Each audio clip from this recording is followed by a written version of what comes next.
વિસ્તારમાં દૂષિત પાણી પ્રશ્ને હલ્લાબોલ। ડેપ્યુટી મેયર અને ધારાસભ્યની તસવીરો પર ગંદા પાણીનો અભિષેક કરી સ્થાનિકોએ કર્યો ઉગ્ર વિરોધ।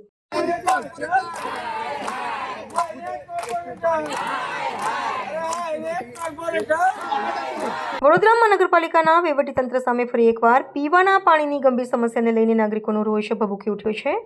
શહેરના ગોરવા વિસ્તારમાં આવેલા વોર્ડ નંબર 11 અંતર્ગત શિવશક્તિ સોસાયટીમાં છેલ્લા ઘણા સમયથી અત્યંત દૂષિત અને ગંદુ પાણી વિતરણ થઈ રહ્યું હોવાની વ્યાપક ફરિયાદો ઉઠી છે। વારંવાર રજૂઆતો કરવા છતાં તંત્ર દ્વારા કોઈ નક્કર પગલાં ન લેવાતા આજે આમ આદમી પાર્ટીના નેતા વિરેન્દ્ર રામીની આગેવાની હેઠળ સ્થાનિક રહીશોએ પાલિકા વિરુદ્ધ મોરચો માંડ્યો હતો।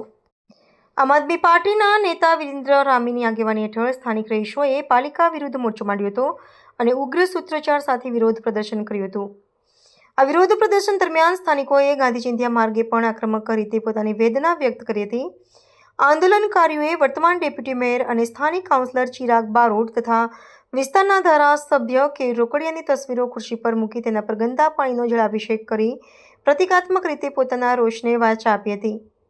સોસાયટીની મહિલાઓએ માથે માટલા ફોડીને પાણી આપો અને હાઈરે કોર્પોરેશનના નારા લગાવી વાતાવરણ ગજવી મૂક્યું હતું।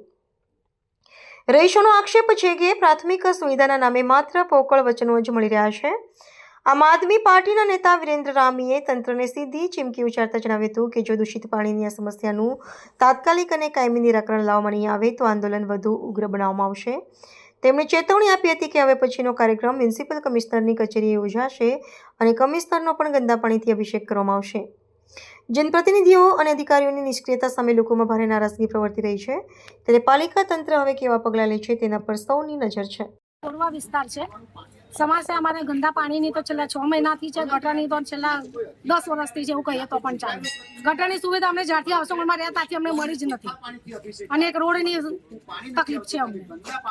અમે ગંદા પાણી કોર્પોરેટર અને એમએલએ ઉપર અભિષેક કરીને કર્યો છે અને માટલા ફોડ્યા છે। વોટ કોઈને આપવા જ નથી, અધર કોઈને બી નથી આપવા। ભાજપ કોંગ્રેસ તો નહીં પણ અધર કોઈને બી નથી આપવા, વોટ જ નથી આપવા। મારીને બગાડીશું એમને। ઓકે, એટલે માટલા ફોડીને આજે વિરોધ કર્યો છે? હા, માટલા ફોડીને વિરોધ કર્યો છે। આવો વિરોધ તો અમે 150 વાર કર્યો છે, એકવાર નથી કર્યો પણ તો હાઉસિંગ બોર્ડમાં કોઈ આવવા તૈયાર જ નથી તો વોટ લેવા કેમ આવો છો? આયા તો મારીશું અમે એમને। નેહાબેન